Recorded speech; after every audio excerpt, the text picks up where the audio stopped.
What's up? Welcome back to the Barton and Bud Show. I'm Barton Simmons. He's Bud Elliott. Bud, how we doing, man? I know it's been a little bit of some COVID, a lot of COVID talk everywhere. This isn't the COVID show, but we still got college football to talk about. How's your world? Barton, I'm doing well, man, down here in sunny Florida where COVID cases are exploding, but not on me, thankfully. So fingers crossed that stays just like that. We hit 400 ratings, man. Speaking of exploding, I mean, it's kind of mailbag time. We told the folks if they got us to 400, we would do another mailbag episode, and they got us there with a quickness. So The mailbag is good. Like the listeners are going to be critical here for another little bit because we need those mailbag questions.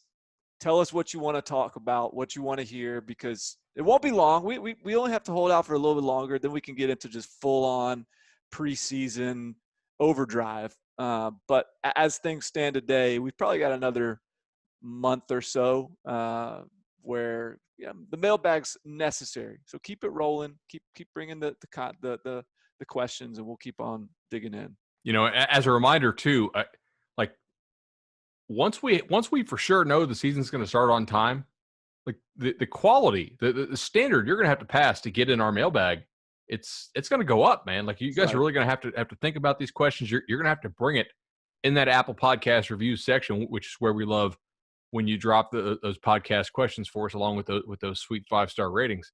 But man, let's go ahead and get into this. I know we have an action-packed show. Yeah, so we'll get it rolling with the mailbag top of the list here from Chadwick 27.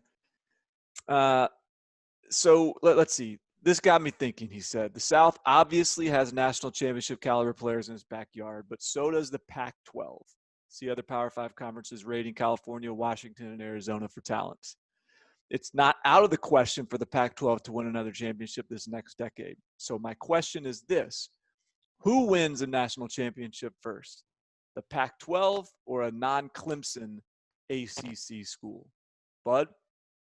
Whew, okay, this is fun. This is fun, and it's something I've been thinking about recently a little bit because I am writing about who will be the first team west of the Mississippi to win their next national title, right? Because we haven't had one west of the Mississippi since Texas, which is crazy, right? And something personally I'm a little concerned about as someone who covers college football at the national level like you and I do.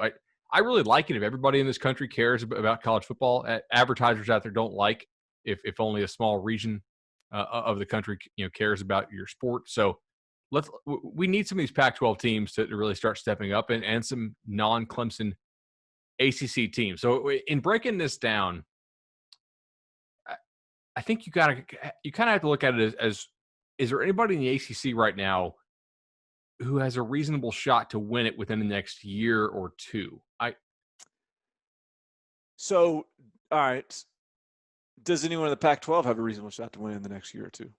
Now, if you ask our friend Josh Pate, he thinks Oregon maybe. So I don't even necessarily think of this in like we may not have another national champion that's not named either Clemson, Georgia, Alabama, Ohio State, or LSU. Like, maybe I left somebody out there, but that might just be the 5 for the next 5 years. And one of those 5 is going to win it.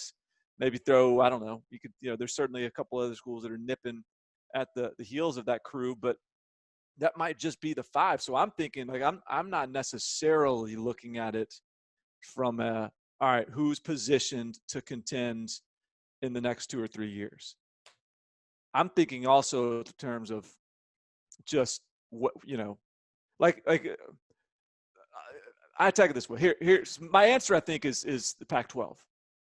And yes, Oregon is in position to win, and can has the foundation in place, another good recruiting class or two, and they're right there from a talent perspective, and they could get in there. But I also think about how quickly USC can get right. That's continues to be a theme for me when I look at the Pac-12 is like USC is maybe Clay Helton, maybe this is the year. I mean, they're talented, but if Clay Helton is ever gone, USC is a good hire away from being like a snap of a finger back to a juggernaut. And so that to me is two schools, even within the next 5 to 10 years, that I can see winning a national championship. Whereas I do see some opportunity for some schools to cycle up. Florida State could do it with Mike Norvell. North Carolina is on a great pace with Mac Brown. But beyond that, like, I think those are still, they feel like projections to me. Whereas I think, you're the numbers guy, like you're the odds, the analytics guy. Like, it seems to me that if we've got two teams that are significantly closer than anyone in the ACC, like that's a big advantage. I I think I agree with you. Obviously, USC could level up. Like even in the last 15 or so years, USC has won a national title. Oregon has actually played for two national titles, so we know they can at least get there, right? And their recruiting is on an uptick. I think Washington, kind of has that potential as well. Obviously, Florida State is the most recent national champion in this group, just 6 or 7 years ago now. Uh, North Carolina has never really threatened the national championship conversation, not in our lifetimes. Miami has won several in our lifetimes, but yet they're also like they really haven't been in the conversation for a national title now for almost 2 decades. And so I think there is some reason to doubt, like, can they get back up to that level? I think they can, but I don't know that it's if we had this question 10 years ago, the answer is probably the ACC for a couple reasons. Number one, Miami's a little bit closer to having won, and people I don't think had the same level of doubt in Miami that they might have now. And number two, the other obvious part here is there is no Clemson that the Pac-12 teams have to go through to even get to the playoff. Whereas this question says who is the first non-Clemson ACC team.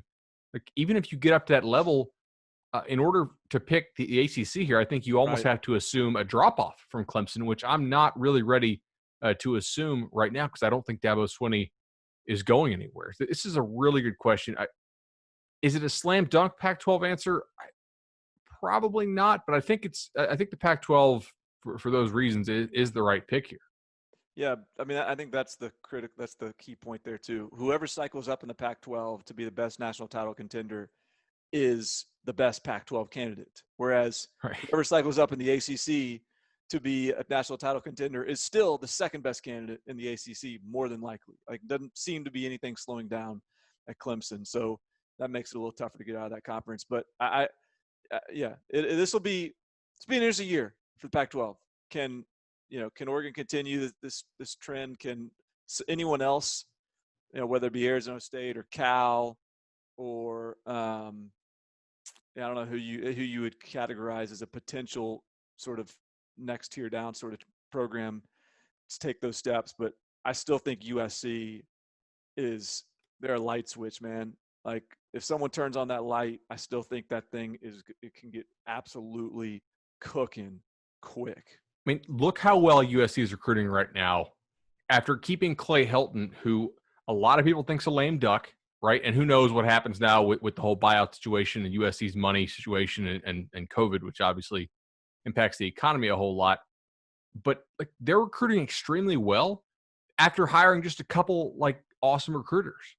Yeah. For a program, and it's not like they have an easy product to sell right now as far as recent on-field results. In fact, I guarantee you they have to overcome the potential issue of like, hey, is the coach I'm going to sign with actually going to be there for my college career? And yet they're able to get these yeses from kids because if you have at least a decent recruiting staff at USC, and they clearly did not have that last year, but if you have at least a decent recruiting staff at USC, they do have kind of de facto right of first refusal on a staggeringly big number of kids west of the Rockies, period. Like they can go and get the best of the best out there pretty much when they want to get it. Yeah, and unlike any other Pac-12 school. Yeah. There's no other Pac-12 school, no other school, I don't want to say west of the Mississippi because, there's the – other than the state of Texas, no other school west of the Mississippi that has the kind of – where's LSU? So No, they're what's my east of geography? Mississippi. All right, I okay. have this screenshot on my. I remember you tweeting or sending that screenshot out. I was trying to remember which side of the river it falls on. But yes, other than the state of Texas, anything west of the Mississippi, there's nothing that touches the mystique of a USC offer. And I'm not saying that in my personal opinion. I'm saying that like that is a proven, like very easily tracked fact that USC, when it's rolling, it can recruit like nobody else out there. So, Barton, speaking of a team that has been recruiting better of late, let's go to Chuck in Chicago. And Chuck gave us 5 stars, and he asks, so on Wisconsin, is the apparent uptick in recruiting from top 40 level to closer to top 20 or 25 level in the 19 and 20 and 21 classes something to be excited about, in it being just enough of a talent jump to put them over that hump and finally win a Big Ten title and sneak into the playoff?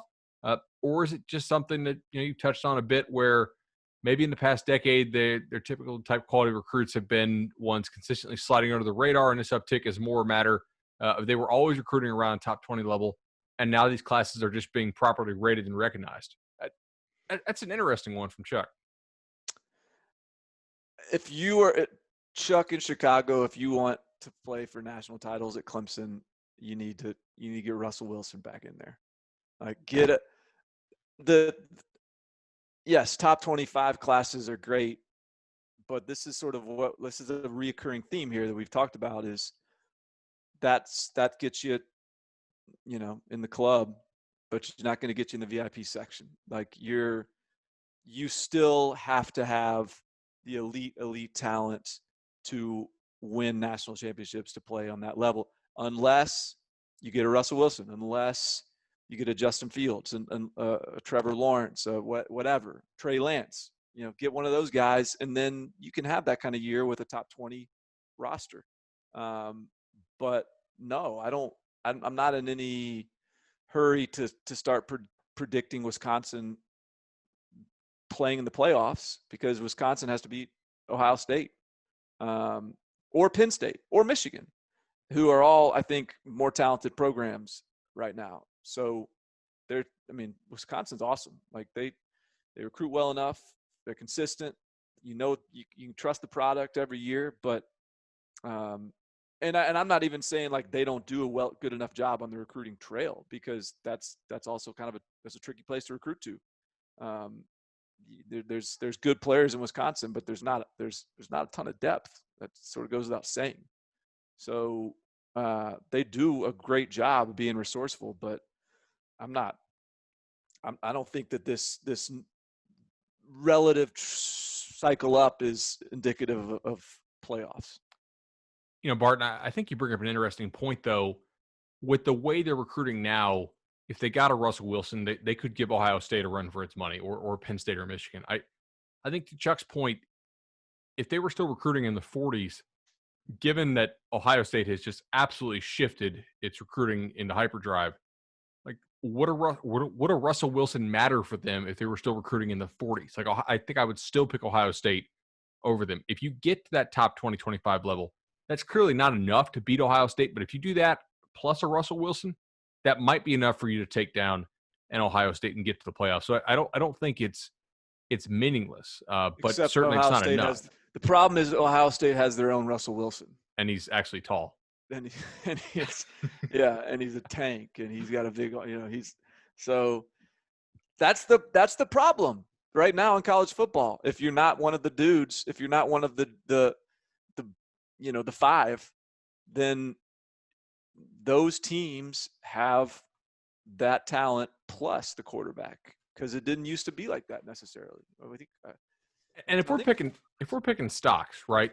Like you put together, you in the market at all? Like you put together your portfolio, or your financial guy does, and you have some growth stocks, right? And then you have some stocks that are a little more for security, because you're not going to put your entire portfolio on growth stocks. Like to me, Wisconsin is not a growth stock. Okay. They are a stock that I'm very comfortable investing in. I think they're going to give me a good return on my money.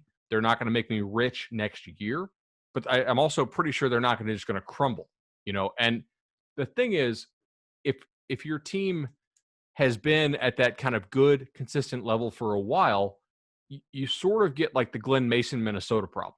right? Which is where the fans out there start to think that there is another level that they either can or more problematically here should reach. And the thing is, it's almost as if Wisconsin is not getting credit for continually doing one of the toughest things it is to do in any sort of business or sport, which is hitting their ceiling. And Wisconsin repeatedly maximizes their resources, gets the absolute best they can out of what they can sign. They do a great job recruiting their own backyard. They go nationally on sort of a selective level. And most of the rest of the Big Ten West would kill for Wisconsin's success. The thing is, Wisconsin has had this level of success for so long that now I think, are their fans not tired of it, but just like people never want to accept that, like, is this it, you know? And we saw that with Minnesota probably 10 or 15 years ago when they fired Glenn Mason. And then, I mean, they're still not back to the consistent results of what Mason gave them, 2 decades later now, although I think PJ Fleck is probably close to it. I just, sometimes there's not another gear you can shift into. And I don't know if Wisconsin has, like, can they level up even more? Maybe you're the quarterback, like you said, but that's even a quarterback. That's a single player thing. That's not a consistent ability to level up. I think they're kind of closer to max than a lot of teams we talk about. And they're also kind of, I mean, it would be interesting if you just transported Wisconsin into the SEC East, transported Wisconsin into the Big 12. I mean, they're in the right division for Wisconsin. Like, it's a bunch of grinder teams, all really good. It's a deep division. It's fun football, but it's the division they can survive in. And if you got a couple of, if you got an Oklahoma or a Georgia, Florida, or a Big Ten East to deal with every year, like, I don't know. I'm not saying, like, they would still be consistent, but I don't know that we would be, fielding questions on how close they are to the playoffs. Yeah, they're probably, if they were in the SEC East, they're probably a win worse per year on average, I would say. Maybe a win and a half, or like, three losses in the more. current SEC East. There's been some dark days Oh, yeah. in the SEC East over the last few years, so we'll grant you that. But in the current SEC East, yeah, I probably would say that as well. All right. Where you want to go next here? You want to go? You want to go Tyler and Dayton? Tyler and Dayton. Yeah. Okay. I'm gonna throw this one to you. Okay.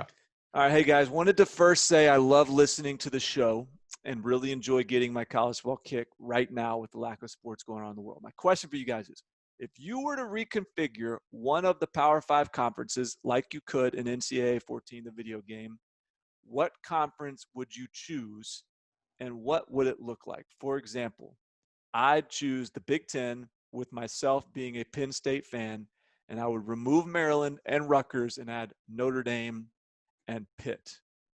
I like that, by the way. Let's get Penn State and Pitt playing every year. And Pitt does feel very Big Ten-y. Yep. And maybe if you give Notre Dame the Big Ten West, you're like, okay, Notre Dame, you're a West team. You don't have to play Ohio State annually. You don't have to play Penn State annually. Maybe they kind of jump at that and say, yeah, we can keep winning a lot of ball games there. Plus, gets a little more blue blood into the West. Yeah, I like that a lot. So I assume we can't go crazy radical here. Like, okay, we're only gonna have 4 conferences. Everybody else is gonna be kicked down. Is that your first answer? I think for like the ultimate entertainment product, probably. But at the same time, I don't think that's good for the overall culture of the sport, right? The erosion of non-Power 5 FBS teams and the erosion of FCS teams and programs, like, that's how football eventually dies, right? It is if thousands of high school kids out there are not going on to play at the college level, right? Like, if that dream no longer exists, if we only have guys going to play at Power 5 and then on to the NFL, then that's how football becomes boxing to me. And obviously, I don't want that. I like playing football, and obviously, like, I also make my living on football. So we're not going to do that. Let's go ahead and shift around just a couple of teams here. I would like to see an SEC that is just totally blown up, right? I would like to see, like, Ohio State into the SEC, because to me they're really more of an SEC team, and let's give the Big Ten.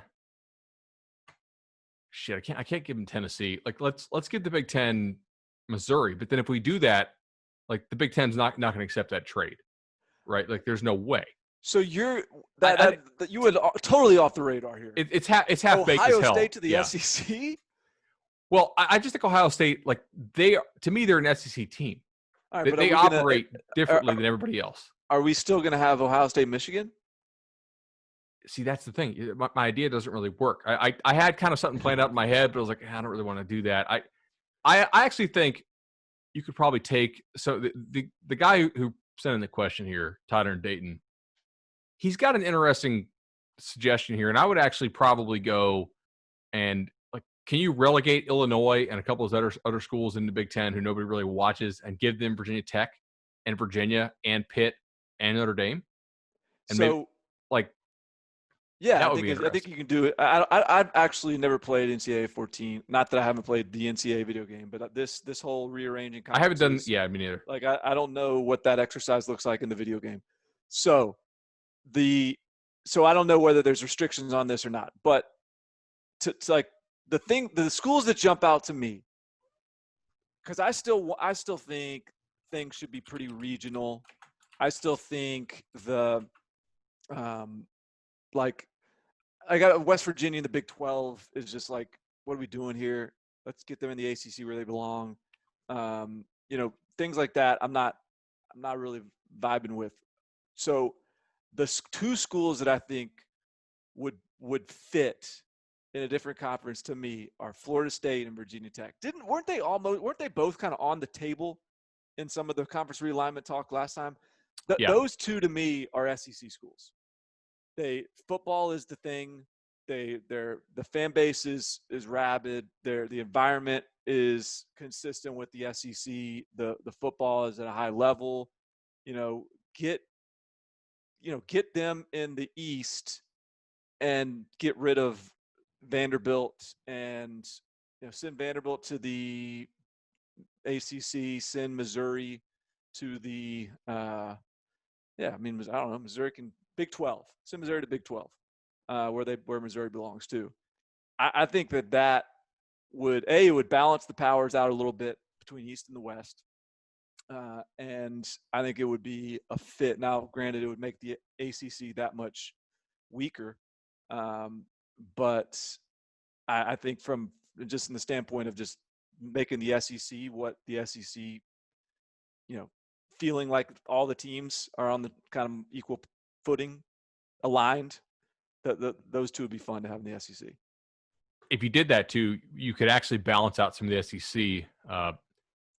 What about bringing back the old like Big 12, Southwest Conference style alignment? So if you could give me a conference with, Arkansas in the SEC East has just been crushed, right? Like they're almost never, not the SEC East, but in the SEC since what, like mid 90s, they've really not been competitive at all. Or very rarely in the SEC has Arkansas been competitive.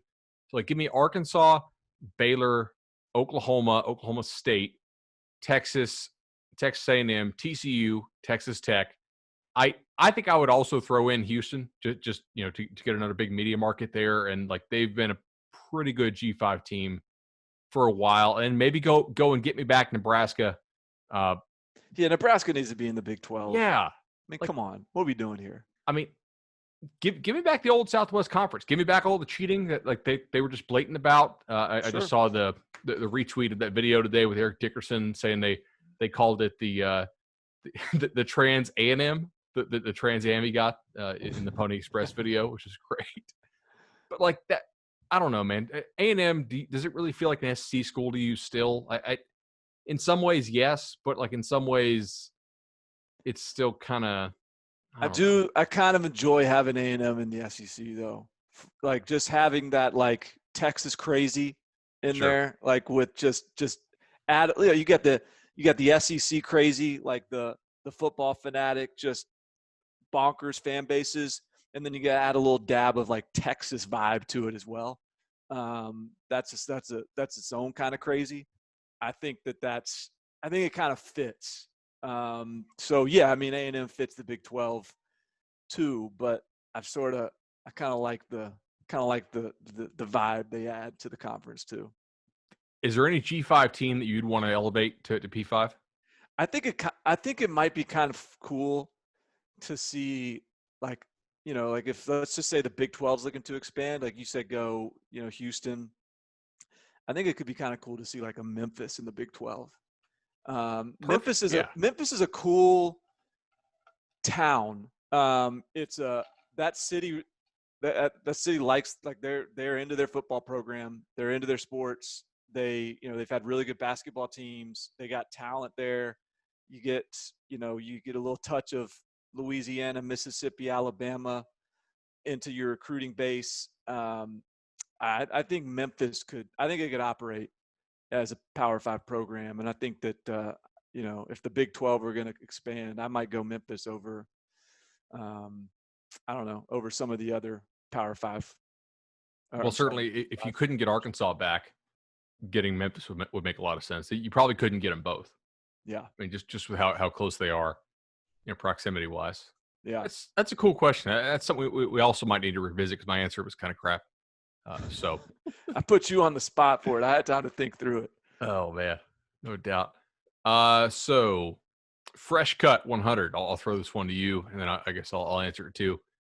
He's a Pitt guy, and he says, "Hey, is it crazy to think that Pitt has the best defense in the ACC? 3 NFL guys on the defensive line, and Weaver, Jones, and Twyman. 2 great safeties, one with high NFL draft pick potential with Ford. I don't see how even Clemson, FSU, or VTech can compare right now, or maybe I'm being a homer." I mean, you're being a homer, but I'm with you though. I'm on the Pitt train right now. I am excited about Pitt football right now. You gotta. I know the question is about the defense, but offensively, you got a kind of a crafty quarterback. I think there's some experience returning up front. Your offensive coordinator, Mark Whipple, is kind of gave some energy to that passing game last year. Obviously, the run game was took a hit, but I think Israel Abanikanda, I believe is how you say his name, a true freshman running back, is going to be a stud. Jordan Addison, a true freshman wide receiver, is going to be a stud. They have got really good. I think they've got some good talent receiver otherwise. And then you get to the defense, and I don't know if it's the best defense in the ACC. I'm not going to start pitching them as better than Clemson. Virginia Tech's defense is going to be really good too. Miami's defense. He didn't even list Miami. That's when I thought he was being a homer. I was like, Miami's going to be pretty good. Yeah, that defense is going to be loaded.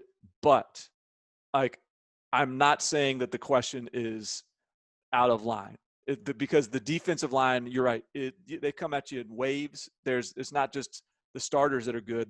They like go 2-3 deep that are really good.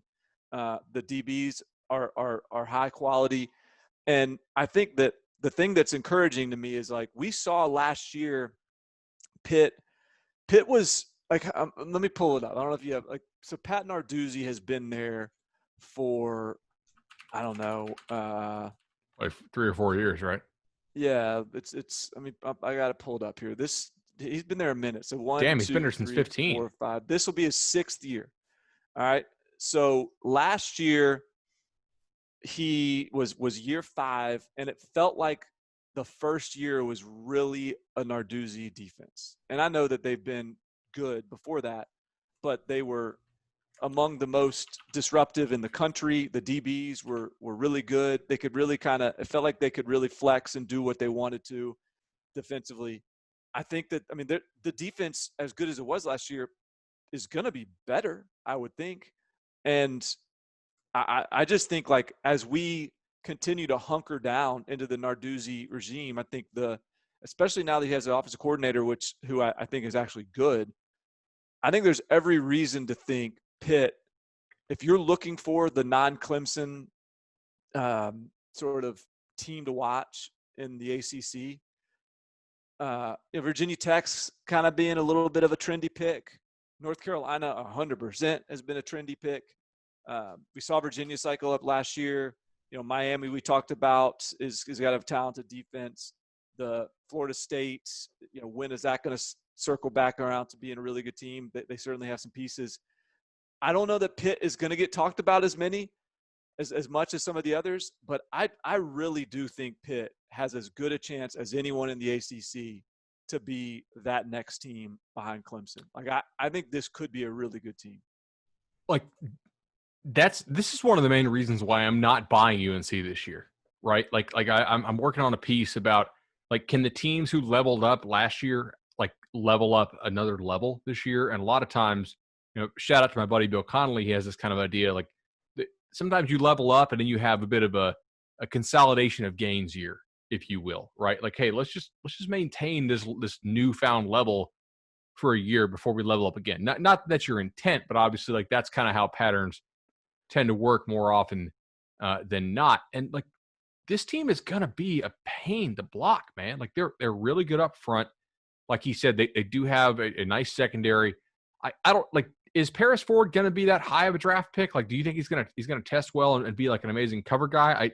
I don't know, but I think he's perfect for what Narduzzi tries to do there. And man, I totally agree with you. Like this, for a while, I was kind of critical of Narduzzi at Pitt. Not that I didn't believe in what he was building, but I did think that at times he was trying to run a defense that I really wasn't convinced they had the players to run. Right, like he was putting his guys out on islands so often, and they would get torched, and like their level of giving up explosive plays was just unacceptably high. Like it kind of just screwed up everything else they were trying to do. Now last year, they still gave up way too many big plays, but at the same time, the havoc they caused, the amount of runs, and little short passes they snuffed out on first and second down meant that opponents had to face a ton of long third down distance against them, and they got off the field, pretty well. I think this easily could be, I won't say easily, this defense belongs in the conversation as one of like maybe the best defense in the ACC. I just think Narduzzi plays such a ball, because you said it. He plays such a ballsy brand of football. He calls such a ballsy game that you have to have personnel. Yeah, and I think it's taken them time to get the personnel. And I think right now they've probably got the best defensive personnel, I would think, since he's been there, which is there has to be a little bit of a light bulb of like, all right, like the guy's built on defense. It takes time for him to get the right people. He might have the right people. So this could be one of the better versions of Pitt football that you see this year. Now, key thing they got to fix. Last year's offensive SP plus rating, 109th. Their run game was horrible. Like, yeah. You got to find a run game. And I think they've got the backs. I don't really know. They lost like everybody on the O-line from their 18 team. So like we knew their 19 offensive line would be young and kind of sketchy, and it was like it was every kind of bad thing we thought it might be going into the year. Yeah. Yeah. But yeah, I like their schedule is interesting too. Their home games are Miami, Ohio, Richmond, Duke, Notre Dame, that'll be tough, Georgia Tech, Vatek, and Syracuse. They really should be like 6-1 in those home games.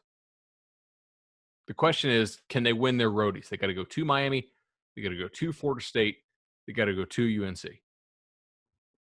Yeah, give me a ticket, man. Give me some stock. This might be like a Pitt podcast, man.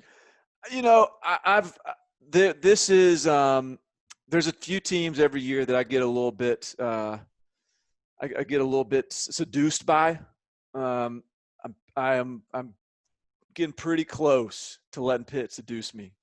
They're buying me a couple drinks at the bar right now, and I'm starting to like what I'm seeing. I'll be your wingman on Pitt. I feel like with this kind of defense, they're going to be pretty disruptive. Another team, not to completely derail us, but have you seen any national hype on Washington at all? It's almost like they lose Jacob Eason. Everybody thinks they're going to suck. And I'm like, I think this team's going to be pretty good. Yeah. Well, I mean, hey, I was, I think the only one that had him in our my top 25 in the 24/7 Sports Expert top 25. And I had the same thought. I was like, what is the defense is going to be good. Jimmy Lake's a defensive guy. The culture is going to be the same. They've got the receivers should be improved. There's no one else out there that it should be significantly better than. Yeah. Like I think Oregon and USC are going to be tough to deal with in the Pac-12. But like, is it crazy to think Washington is going to beat Oregon next year? No. Like, it is. Washington loses 5 games last year, and I want to say 4 of them, if not all of them, were like by a score or less. And so this is not a team that was bad last year. This is a team that just didn't quite have it. And if Jimmy Lake gives them a little bit of juice, like, they've got good personnel, especially on defense. And I think finally they've got a wide receiver group that can get the job done. They got the transfer from Sac State and Kevin Thompson out of the FCS rank. Maybe he's the answer at quarterback. I don't know, but I absolutely think, like, I'm not saying I'm like confident in Washington, but I am like I'm surprised Washington is this sort of like forgotten team out there. I'm on board with Washington. I'm on board with Pitt. I could see Washington in the Rose Bowl this year. I really could. Yeah. Yeah. It's all, I mean, for Washington, it's going to be all about John Donovan, their new offensive coordinator, and what happens at the quarterback position. If those 2 positions and roles are, successful, quality, good, that's I think they'll be in good shape. All right. Let's go ahead and throw it to an ad break here. When we come back, we got a couple more questions from these fine listeners, and we'll get back into it.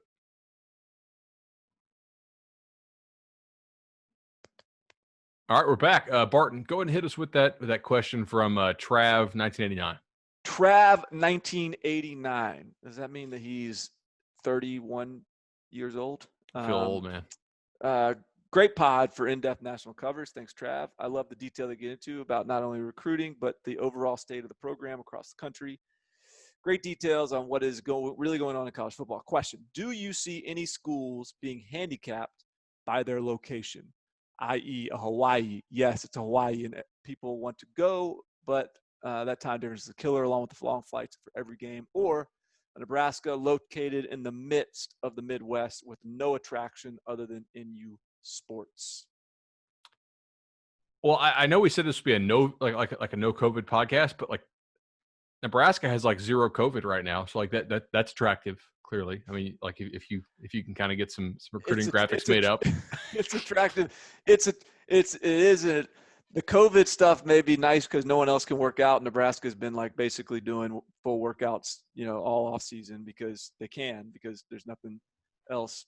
There's not a lot of issues with COVID in Nebraska. But the bad part is no one's taking visits. No one's going to Nebraska. All the Florida kids that just need to get out of town, it's going to be hard for them to sign off on Nebraska this cycle like they did last cycle. So that's true. It's a tough spot right now. So Hawaii is a great example here. Obviously, like everybody's like, I whenever you ask a lot of these media guys, hey, where would you take your official visit? The answer they usually give is, oh, definitely want them to Hawaii, because I mean, obviously, like it's a trip to Hawaii. That's pretty cool. But like Hawaii pretty closely vets who they take out there. Their budget is far from unlimited, and they don't let you visit unless like you've had a pretty serious relationship with them. It's almost like you watch The Bachelor. You have to get like pretty far deep into the show for you to get to like the in-home hometown dates or whatever the hell they call it.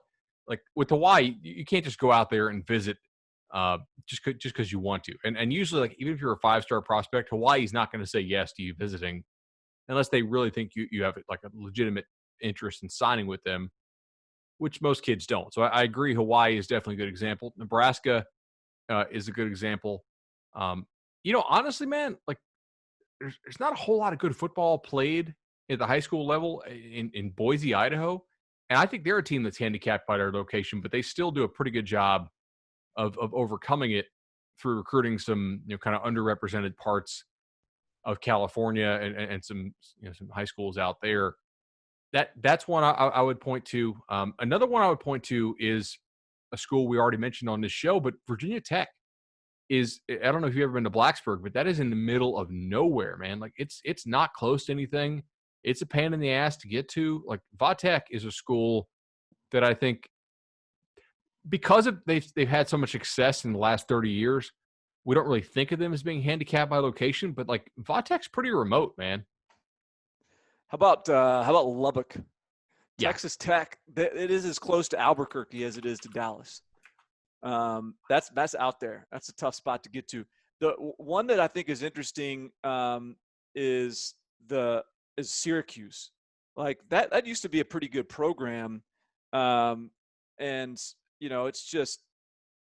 I don't know how that, like, we're seeing it right now a little bit with Dino Babers in terms of his, he got jumped out to a good start, had a couple of good recruiting wins, but I think it is really hard to get the depth of talent to go all the way up to Syracuse, New York. That's just especially given like the type of players that they're trying to recruit. It's tough to get to. It's cold once you get there. There are some challenges. I mean, really anything. You've got some built-in challenges anywhere that recruits to cold weather, honestly. And but I do think like Scott Frost is a great litmus test for Nebraska.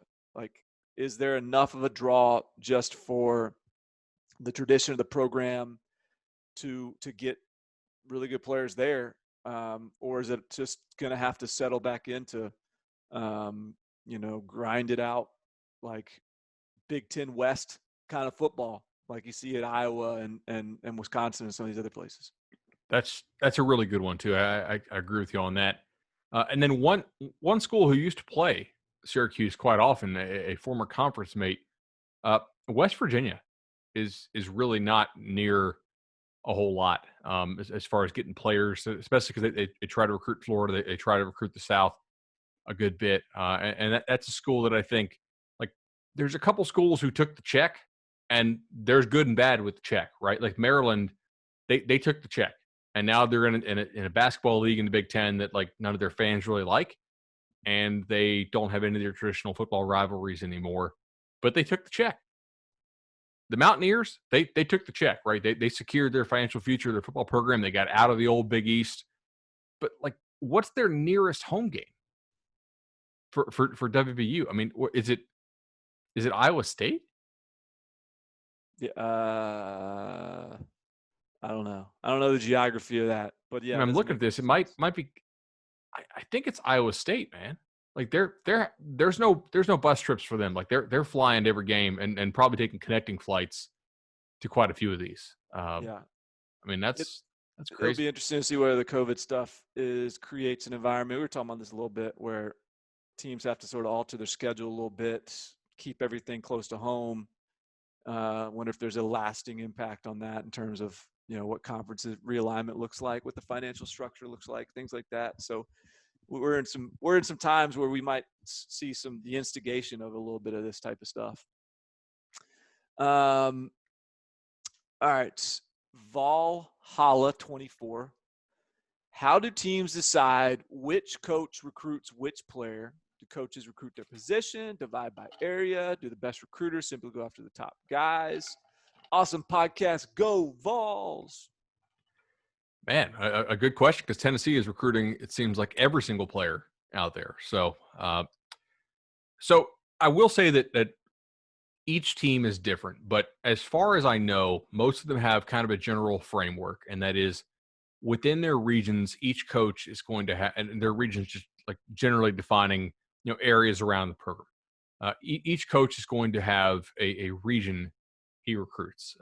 And the reason he does that is because it's just not feasible to have like coaches recruit only their own position, because the travel would just be untenable. So each coach goes to pretty much each high school in his home region, or over the course of a couple months in the spring, and in some in the fall. Most of that's done in the spring, and they will let their fellow coaches who coach the position of the kid who they happen to notice at the school. They'll let them know about the guy. The area recruiter will generally establish contact if he gets some traction with them. If the kid wants to know more information about the school or about the school's track record uh, of recruiting his position, then generally the assistant coach who coaches his position, so his potential future position coach, will cut in and also help with the recruitment. There are some staffs who will put sort of like an ace on like big time national targets. So, for instance, like Jimbo at Florida State would use Tim Brewster on almost all of their really elite national targets, even if the kid wasn't in Brewster's region. And so it's kind of like in baseball, your closer normally pitches the ninth inning and you have a lead. But sometimes if you have like second and third and one out of a tie ball game in the eighth, that like the closer is going to have to come in right there. So like if you have your ace, you play that ace card there on some of your big national kids, especially if they're just, like cross country type dude. But for the most part, it does begin with an area recruiter, at least in my experience. Yeah, I think so. I do think there's a couple of the more high-powered programs. Like I think about Ohio State, for example. Seems like they just position recruit nationally, and they fill out their board. They go after these guys, and they just the lead recruiter tends to be the position coach as opposed to the regional guy. I'm not even sure that Ohio State has like specific. I mean, I think they do have some regions that guys focus on, but they seem to be more national. Like there's a couple of the more national programs seem to operate like that. It seems like Notre Dame has that sort of approach as well, in terms of really being. Again, there's some areas certainly where your coaching staff has some ties, and kind of is their home base. But when you're recruiting coast to coast and you have the brand and the logo to get into any school, sometimes those programs are a little more the lead recruiter being the position coach with the kind of more of a regional guy playing assist. And like with Tennessee, it seems like like Brian Niedermeyer is one of their top recruiters. He seems to just be a guy they'll stick anywhere. And I think part of that is his personality is someone that he can really kind of, he's a chameleon. He can put him sort of in the area and he can have success. But that's, again, I generally, yeah, area coach, position coach comes in later, and then coordinator, head coach are the closers. But I think, some of these higher powered operations that are nationally focused, they may lead off with the position coach too. And I think that's a really good point too, in that like you generally focused on Ohio State, Notre Dame, and a little bit of Tennessee, but like Ohio State cannot make a living anymore recruiting just the surrounding area of Greater Ohio, right? Notre Dame is not going to go anywhere recruiting just primarily Indiana. Tennessee, if they focused only on recruiting Tennessee and just kind of the surrounding, couple hour radius, they really wouldn't do well enough, right? They have to dip into Central and South Georgia, South Carolina, Alabama, Florida, et cetera. So I do think that the approach, the less talent you have in your immediate area, the less sense it makes to focus on regional recruiting, right? And thus go more position specific targets. But you look at schools like, I'm pretty sure LSU still does regional recruiting, right? Within their own state, because Louisiana is a pretty loaded state, and everybody's going to have areas because but it less benefits so. them. I Well, think yeah, that's true. they do have. I mean, yeah, like they're gonna crush Louisiana every year. But I think like we're seeing last couple of years, LSU has been. I think it's not only is it sort of what's in your region, but also it's what level are you trying to compete on. If you're Right. trying to compete for national championships, then no, just the guys in your backyard aren't gonna. It doesn't matter what your backyard is. If your backyard's Florida or Texas, it's still then you got to find the best players everywhere if you want to compete for national titles. And I think LSU has come to that realization, which has been one of the more like sobering realizations. Like, I don't know if that's the right word, but it's in the sense of like, all right, if LSU doesn't even feel like in their backyard they can get the best players and compete for national titles, that is telling you where the bar is. Like LSU now has to go to California and coast to coast and the DMV and find guys wherever they can. And that's been kind of eye-opening that they felt like they needed to do that. It's high risk, but it's also potentially a lot higher reward, right? The risk in that strategy is you're not going to know these kids quite as well. Your intel on these kids, as far as character, competitive temperament, all that kind of stuff, is probably not going to be quite as good on average as it would be from your kids who are more local. Like you're probably going to hear the stuff through the grapevine about the kids who are more local. But also the flip side of that is, right, if you want the ultimate prize, there's very few areas to where like you shouldn't be recruiting nationally. And LSU is, yeah, I agree with you. That was kind of eye opening that they decided to to go and make that California and DC push last year. So Jimmy Shalit. You want to keep rolling? Yeah, let's keep doing it. All right, Jimmy Chalet, Shalo? Shalo, What are we going to? Yeah. Shayo. Jimmy, get at us with this pronunciation here. This Yeah, is, he's got a Frenchman how is in this there. not an LSU question? Damn. Right. Let's talk about the Big Ten West. Jimmy Shalo of Big Ten West country. Um, Rank how you see the Big Ten West will be at the end of the year. I see it being between Minnesota and Wisconsin. However, I've heard rumblings that Nebraska's back. And if Iowa has good QB play, they may be in contention. Also, who has the biggest chance of beating Ohio State from the Big Ten West? Jimmy, I think it's Minnesota's year, brother. I am with you. I think Iowa is the disruptor. I don't think they're going to win all their games, but they're going to be able to beat anybody. And I think Minnesota keeps the boat rowing. And a big reason why I think that is just the schedule. I'm gonna you tell me your thoughts, All bud, right. and I'm gonna pull up the Minnesota schedule, and I'm gonna let you know why I'm confident. So I'm still on Wisconsin a little bit here, a little more than you are. I trust Minnesota. I believe in the changes they made last year. I want to see, like, can they be as good throwing the ball if they actually decide to throw it more, which I think they would have to do to beat a team like Ohio State. Last year they were such a heavy run team. You know, when they threw the ball, it was almost a surprise, and their play action was awesome. But like on an efficiency basis, Minnesota didn't. They ran it a lot, but they didn't run it all that well, and they threw it extremely well. They just didn't throw it a lot. I want to see with Minnesota, if they throw it more, can they have any kind of like semblance of the same level of efficiency? Because if they can, like if Minnesota can be that efficient throwing the ball while they chuck it around more, they can run away with the Big Ten West. But I'm not totally convinced they can do that. Wisconsin, to me, I think is a little more sound bet. I will say with Iowa, one of the concerns I have is like, man, Epineza, he was their havoc last year on defense. I'm pretty sure he had more sacks and more run stuffs and tackles for loss than the rest of the other defensive ends combined, or pretty damn close, you know. And yet, like they're, I don't know, man. Like there's something about Iowa's defense that I don't think will be quite as good, and quarterback play there is a little bit sketchy to me. I'm on board with the Nebraska bounce back, by the way, but not a winning the Are Big you? Ten West bounce back. I just think, like, I think they'll get to a bowl game comfortably this year, because I think they'll be able to score points. All right. You want me to give you the Minnesota schedule breakdown? I mean, they don't play anybody in the non-conference, right? So this is going to be pretty wild. Okay, so Minnesota, first of all, their road games are at Maryland, at Wisconsin, at Illinois, at Michigan State, at Nebraska. So those are all should be wins with the exception of Wisconsin, right? And the Wisconsin game actually comes. Let me make sure I'm saying this right. Yeah. So Wisconsin will play Michigan. Wisconsin play on the road in Michigan, Notre Dame and Green Bay, and then Minnesota.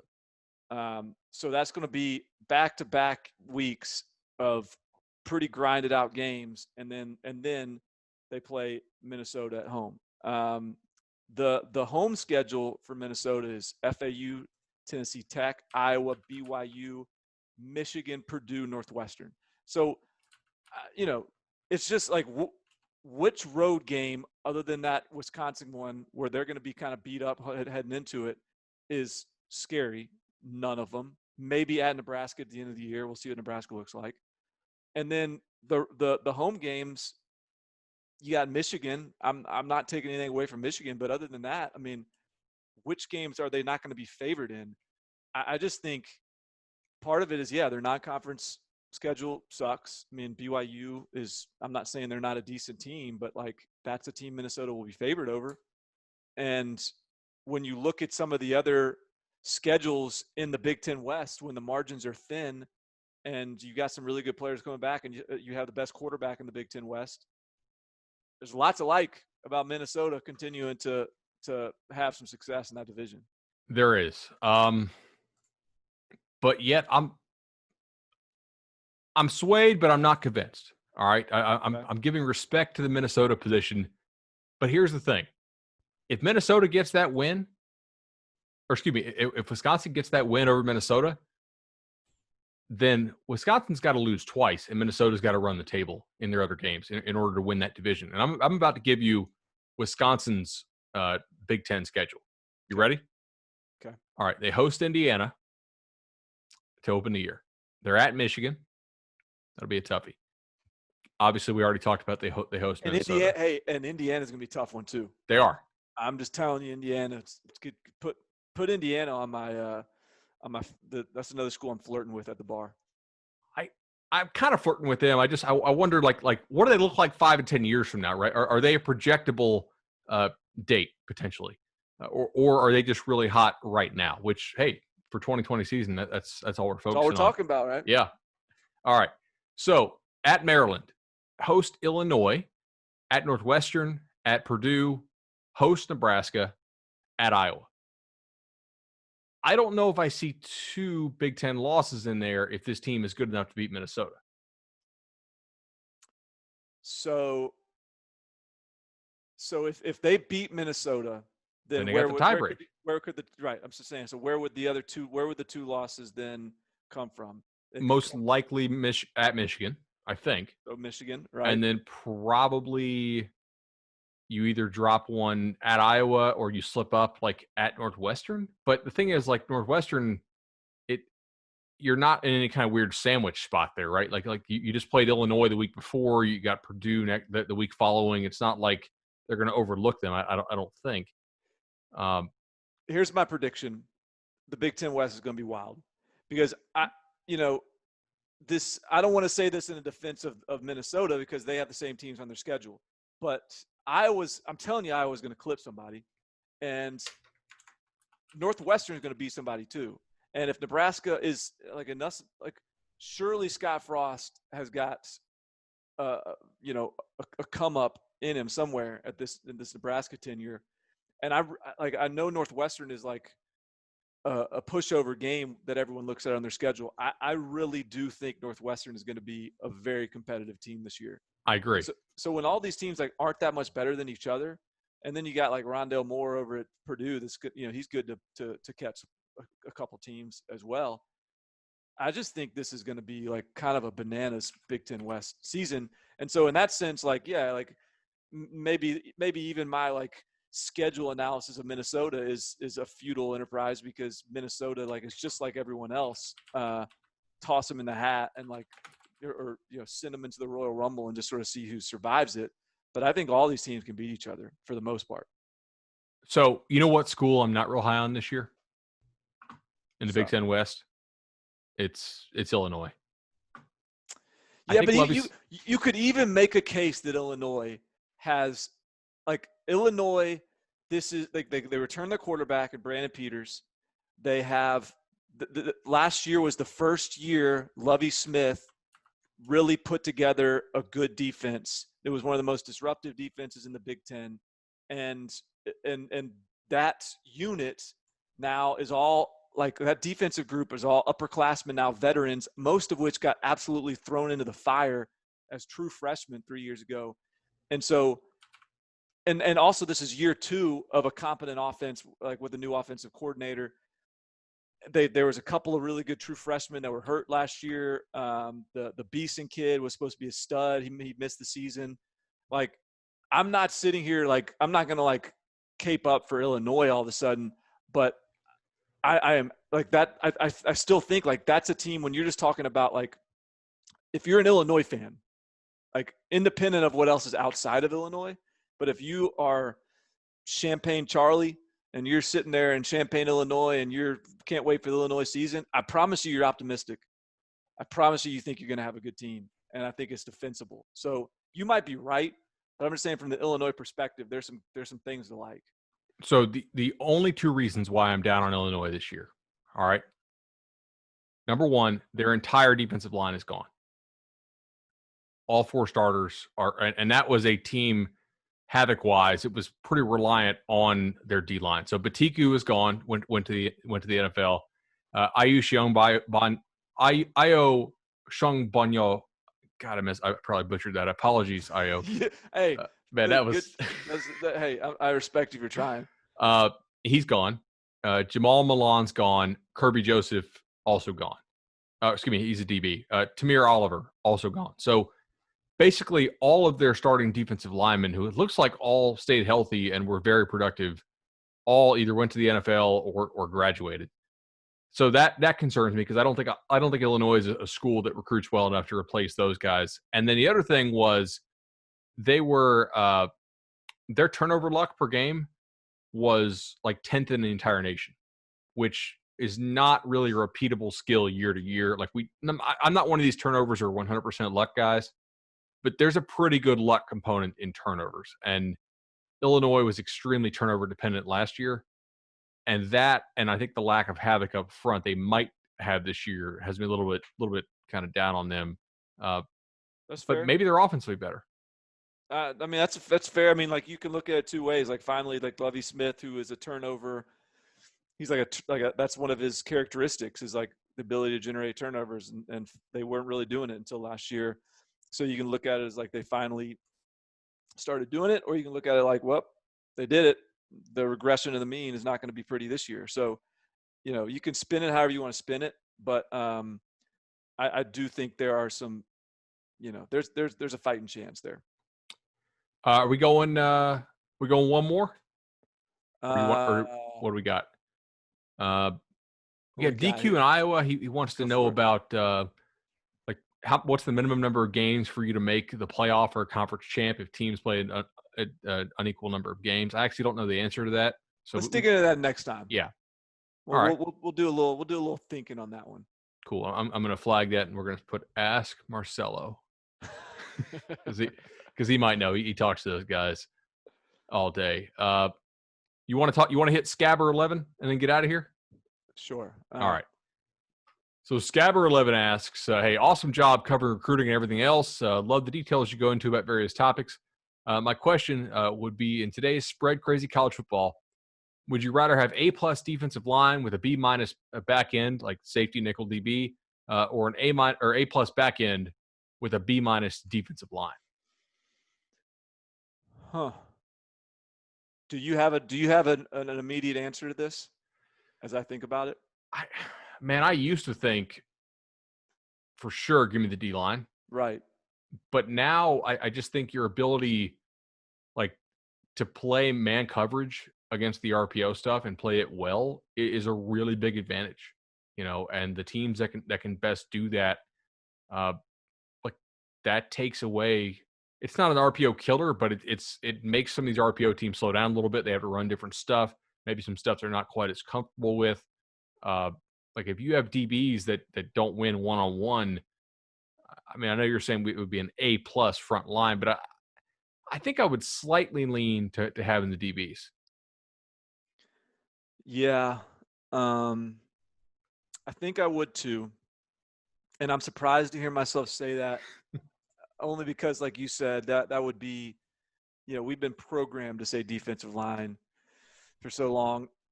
I think think about who you have to beat to win a national championship. Like you got to beat an Alabama or a Clemson or an Oklahoma, and all those teams in Ohio State, all those teams are not only is like what you said in terms of like being an equalizer for the RPO stuff, but also like I think about Oklahoma and really the way they need to win is just get another possession for their offense here and there.